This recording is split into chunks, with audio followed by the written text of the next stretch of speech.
What's up, grappling fans? My name's John Evans, and thanks for joining me again today for another Brazilian Jiu-Jitsu tournament match. Today's match was sent to me by Derek from Montreal. He is a Gracie Barra white belt, so we have a white belt match. But like I said, you can learn something from every type of match out there. Let's go ahead and check it out. I have not seen this match, so that is a disclaimer.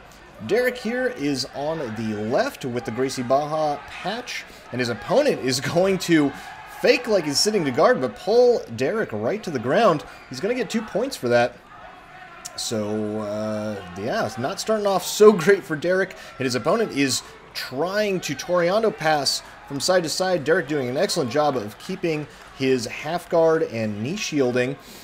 Looks like he wants to maybe go into the deep half, not sure, but he decides to bring the middle leg out from the half guard and bring the knee up, and that will usually signify that he wants to go back to the regular full guard.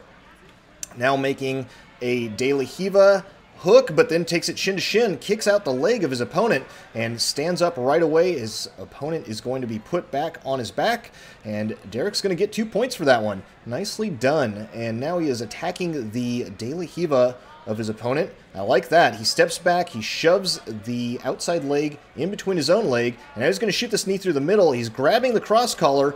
Oh, he doesn't quite get around to the side. He ends up in the half guard. His opponent was able to hip out and hip back in.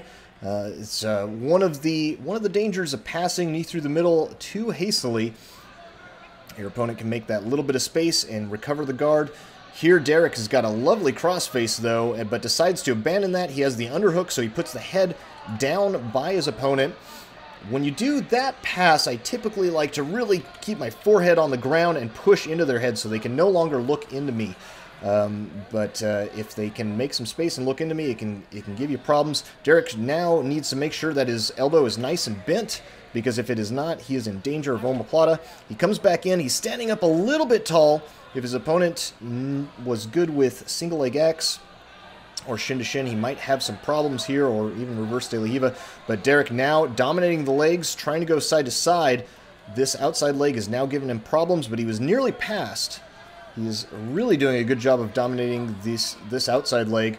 His opponent is trying to, well, they have to pull the gi back down so he can have some mobility and some sight. But Derek now doing a good job. He's kind of turning this into a low pass, but his opponent sits up, grabs the belt. And this can give you a lot of problems when they reach over your back and grab your belt, try to elevate you. But Derek getting out of it right away, trying this knee through the middle.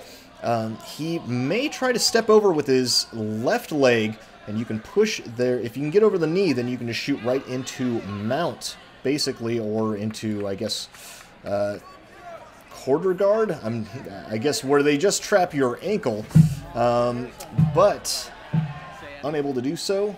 Typically, you can still mount from there. It's a fairly easy time. But not able to get that going. They start to go out of bounds, so they're going to reset him back in the center. And now he's in the close guard of his opponent. His opponent has a cross collar grip, which can be terrible. Trying for a collar choke from the guard. Actually, it's a very technical choke. Most white belts are not good enough to make it happen. You can see, I can just tell by this right arm, it is just not in deep enough. And it's all about that first arm being super deep.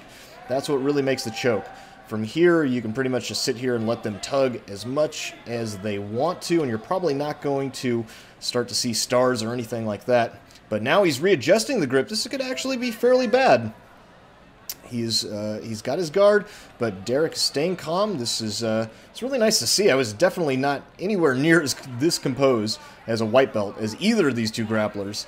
Now Derek's switching it up to the leg weave pass, but he steps back into the half guard. If he would have kept the grip on the bottom leg, perhaps he's not really as comfortable with the leg weave pass, but he had a good position on it. If he did feel comfortable with it, he should have kept the arm in there. He was already passed. He should have started rotating towards the head, get a crossface, and then you straighten the leg weave pass arm. But it looks like he's going for it again, but you really need to put pressure on this top leg, because if the knee flares open, then it's basically a 3/4 guard or a knee shield guard, and then you can't get around it. There he goes. Now he goes all the way around. From there, I would like to see Derek keep the leg weave hand position, and then you straighten your arm as you get the crossface and walk back into them. That will drive their feet away from you, so there's no guard retention possibility. But Derek is already past the guard, and his opponent is not able to retain the guard. So mission accomplished. He gets 3 points for the pass. You have to watch out. His opponent is trying to elevate him there, get that north arm of Derek's up in the air. From there, they can hike their legs up over and put them around your head and maybe arm, or they can grab your arm with this outside hand of theirs and use that to recover a guard position. Derek going up onto knee on belly. So he's going to get 2 points for this, and he's spinning for a 180 arm lock, but it's a little bit loose. His opponent takes that opportunity to go to turtle, and he is going to bend his arm and get out of it. And Derek has to go back to his closed guard just to recover so he doesn't get into a bad position. It was a good attempt, though. He had it pretty good, but typically with the 180 arm lock, you want to go pretty quick on that one, and you want to make sure that you don't give enough space or time for your opponent to turtle like he did. But from here, now trying to work a spider guard, but he's going double feet on the hips, maybe going to try to elevate and throw his opponent up and over his head. But now this leg looks to be lassoed. He's probably going to try to shoot omoplata, or maybe now he's got the arm across. He might be able to go just straight for an arm lock on this left arm of his opponent's. Now going for a collar sleeve. This is typical of, I mean, there's a lot of things to do here, but you can set up an armbar or a triangle choke, but it looks like time has expired as the white belt division, I think, only has 5 minutes to do your business and get out of there.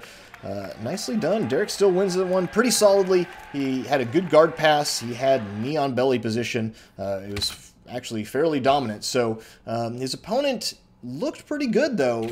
Honestly, I mean, even though the